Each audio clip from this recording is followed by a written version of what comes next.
একদম দোকানের মতো পাউরুটি বাড়িতেই বানাতে পারবেন। তো আজকে আমি বানিয়েছি পালং শাক দিয়ে পাউরুটি। দেখতেই পাচ্ছেন কালারটা কত সুন্দরভাবে এসেছে আর দেখতে কিন্তু দারুণ হয়েছে।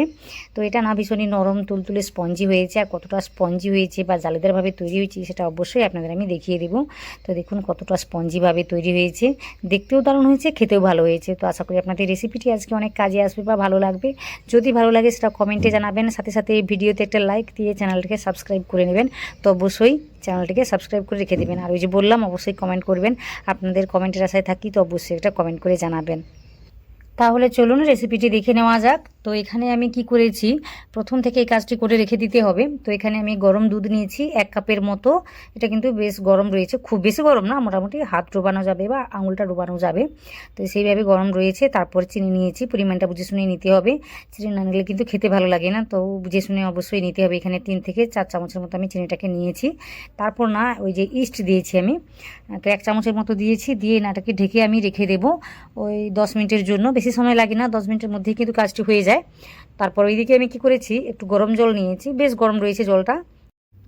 তারপর অনেকগুলো পালং শাক নিয়েছি, শাকগুলো কি বলবো 1 ঘাঁটি হয়ে যাবে। তো ওই শাকটা বেছে নিয়েছিলাম, ধুয়ে নিয়েছিলাম, তারপর এইভাবে গরম জলের মধ্যে দিয়েছি।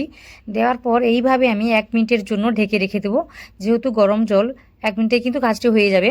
তো 1 থেকে 1.5 মিনিট পরে আপনাদের আমি দেখাচ্ছি, দেখুন শাকটা কিন্তু অনেকটাই নরম হয়ে গিয়েছে। তো এইভাবে কাজটি করে নিলে কিন্তু এই রেসিপিতে কালারটা ভালোভাবে আসবে, আরও সুন্দরভাবে সবুজ রঙটা চলে আসবে। তো যে কারণে এইভাবে আমি কাজটি করে নিয়েছি। সরাসরি দিলে কিন্তু আলাদা একটা কাঁচা গন্ধ বা ফ্লেভার থেকে যায়। তো যে কারণে এইভাবে আমি কাজটি করে নিয়েছি। তো তারপর এটাকে না একদম স্মুথভাবে বেটে নিয়েছি। এভাবে বেটে নেওয়ার কারণে দেখুন কালারটা সুন্দরভাবে চলে এসেছে, একদম স্মুথ করে বেটে নিতে হবে মোটামুটি। তারপর এদিকে একটা বাটিতে করে আমি নিয়েছি 3 কাপের মতো আটা বা 3 বাটি আটা। আটা না, আমি নিয়েছি ময়দা, ভুল বলছি আমি। তো 3 বাটি নিয়েছি ময়দা, আর পরিমাণটা বুঝে শুনে লবণটাকে দিতে হবে। বলতে একটু বেশি করেই লবণটাকে দিতে হয়, নাহলে কিন্তু আমি অনেকবার বানিয়েছি ওই লবণের পরিমাণটা অনেকটা কম থেকে যায়। তো যে কারণে একটু বেশি করে লবণটাকে দিচ্ছি। একটু বেশি মানে কি, পরিমাণটা বুঝে শুনেই দিতে হবে। তারপর তেলটাকে দিচ্ছি এখানে আমি 3 চামচের মতো। তো ওটা দিয়ে না ভালোভাবে মিশিয়ে নিতে হবে। তেলটাকে দিয়ে ভালোভাবে মিশিয়ে নেওয়ার পর ওই যে আগে থেকে আমি ইস্টটাকে বানিয়ে রেখেছিলাম, ওটা কিন্তু 10 মিনিট হয়ে গিয়েছে।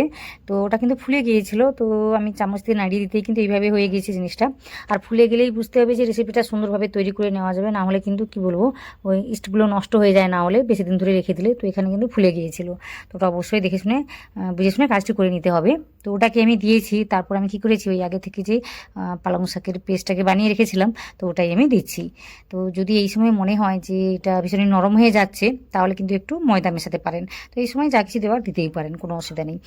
তো মোটামুটি এটাকে দিয়ে আমি মিশিয়ে দেখব কীভাবে জিনিসটা তৈরি হয়েছে।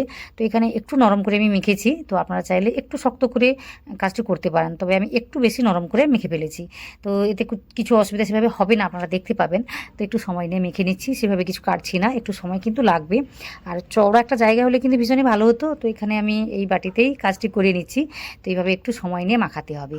তো দেখতেই পাচ্ছেন হাতের মধ্যে এভাবে লেগে যাবে, একটু অসুবিধা তো হবেই।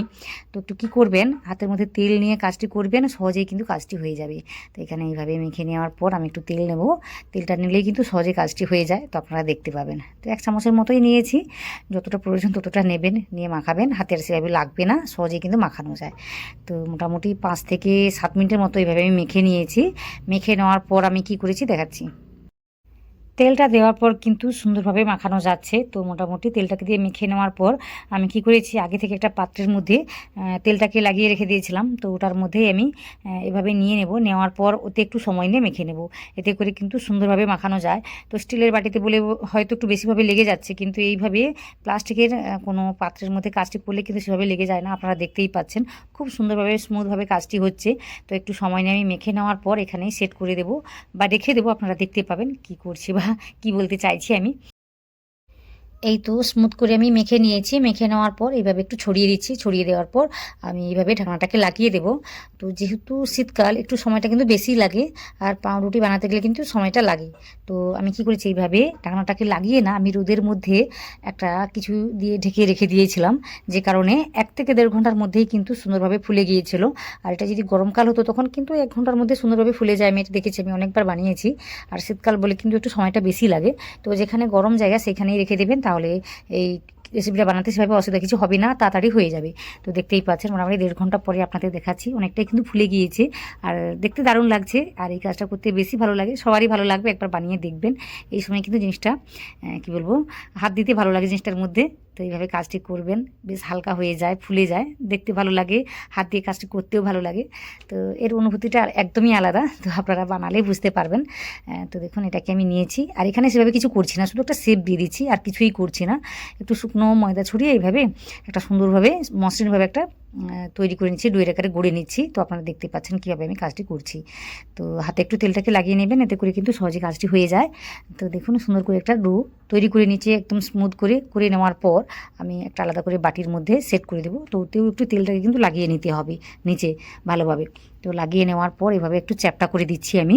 আর এই পাত্রের মধ্যেই আজকে এই রুটিটাকে বানাবো, যে কারণে আগে থেকে কিন্তু তেলটাকে অবশ্যই লাগিয়ে রাখতে হবে। তো এইভাবেই জিনিসটাকে তৈরি করে আমি আধ ঘন্টার জন্য একটা তোয়ালা দিয়ে ঢেকে রেখে দিয়েছিলাম। তারপরে দেখুন আধ ঘন্টা পরে এত সুন্দরভাবে ফুলে গিয়েছে, একদম বলের মতো ফুলে গিয়েছে। তো দেখতেই পাচ্ছেন এইভাবে জিনিসটা তৈরি হয়েছে, দেখতে কিন্তু দারুণ হয়েছে। আর এই শেপটা আসার কারণে আপনাকে বুঝতে হবে, বা আপনি বুঝতেই পারবেন যে পাউরুটিটা ঠিক একই শেপে তৈরি হবে। তো আশা করি আপনাদের সব কিছুই ভালো লাগছে। খুব সহজ করে দেখিয়েছি, সেভাবে কঠিন কিছু না, একটু সময় লাগে, সময়টা কিন্তু দিতে হবে, তাহলে পরে কিন্তু সুন্দর করে একটা পাউরুটি আপনি বাড়িতেই তৈরি করতে পারবেন। তারপর আমি একটু ওই যে কাঁচা দুধ লাগিয়ে দিচ্ছি। তো ওটা দিচ্ছি কেন আমি জানি না, আমি ভেবেছিলাম ভীষণই শক্ত শক্ত হয়ে যাবে, যে কারণে এটা দিয়েছিলাম। তো দিয়ে না আমি কি করেছি, ওই যে আগে থেকে একটা পাত্র গরম করে নিয়েছিলাম, নিচে লবণ আছে, তারপরে এইভাবে একটা স্ট্যান্ড বসিয়ে দিয়েছিলাম। তো ওটা দিয়ে না একটু ভালোভাবে গরম করে নেওয়ার পর আমি এটাকে সাবধানে বসিয়ে দিচ্ছি। পাত্রটাকে বসিয়ে দেওয়ার পর আমি একদম লো ফ্লেমে রান্না করেছি ওই 40 মিনিটের মতো। তার আগে কিন্তু কোনো সময় আমি খুলে দেখিনি, একদম 40 মিনিট পরেই আপনাদের দেখাবো, একদম লো ফ্লেমেই রান্না করেছি। আর মাঝখানে এইভাবে উল্টে দিয়েছিলাম, কারণ ওই নিচে গিয়ে লেগে যাচ্ছিলো, আপনারা দেখতেই পাচ্ছেন। মোটামুটি আমি এইভাবে উল্টে দিয়েছিলাম, তো যে কারণে দেখতেই পাচ্ছেন জিনিসটা একই রকমভাবে তৈরি হয়েছে, একদম বলের মতোই হয়েছে। আর ভেতর থেকে কতটা কি হয়েছে সেটা দেখার জন্য একটা কাঠি দিয়ে চেক করে নিচ্ছি। তো দেখতেই পাবেন কাঠিটা একদম ক্লিনভাবে বেরিয়ে এসছে। তো এইভাবে বেরিয়ে এলেই বুঝতে পারবেন ভেতর থেকেও সুন্দরভাবে হয়ে গিয়েছে, আর জিনিসটা একদম হালকা হয়ে যাবে। যেহেতু পাউরুটি ভীষণে কিন্তু হালকা হালকা হয়, ভীষণই হালকা হয় আর স্পঞ্জি হয়। আর এখন কিন্তু প্রত্যেকটা বেশ ক্রিস্পি হয়ে গিয়েছে। ওটা দেখে আমি কী করেছি, একটু গরম ঘি বলতে ঘিটাকে আমি গলিয়ে নিয়েছি, তো সেটাই আমি দিচ্ছি। এটা দেওয়ার কারণে কিন্তু ভীষণই নরম হয়ে যাবে উপরের দিক থেকে, তো যে কারণে দিচ্ছি। বা তেলও লাগাতে পারেন, বা বাটার, যা কিছু পারবেন লাগাবেন। তো এভাবে খুলে নিয়েছি। তো একই রকমভাবে আরও একটা পাউরুটি আমি আগে বানিয়েছিলাম, ওর ভিডিও আমি বানাতে পারিনি, কিন্তু এই ভিডিওটা বানিয়ে রেখেছিলাম, তো ওটাই দেখাচ্ছি। দেখুন একদম সফট হয়ে গিয়েছে, এখানে কিন্তু কোনো রকম তেল বা ঘি কিছুই লাগাইনি, তাও কিন্তু ভীষণই সফট হয়ে গিয়েছে। একদম নরম তুলতুলে পাউরুটি আমি তৈরি করেছি। তো আশা করি আপনারাও তৈরি করতে পারবেন, খুব সহজেই রেসিপি, যে কেউ বানাতে পারবে। তো আশা করি আপনাদের সবারই ভালো লেগেছে। ভালো লেগে থাকলে সেটা অবশ্যই কমেন্টে জানাবেন, সাথে সাথে ভিডিওতে একটা লাইক দিবেন। নতুন কেউ হয়ে থাকলে অবশ্যই আমার চ্যানেলটিকে সাবস্ক্রাইব করে নেবেন। আর ওই যে বললাম অবশ্যই কমেন্ট করবেন, আপনাদের কমেন্টের আশায় থাকি, তো অবশ্যই কমেন্ট করবেন।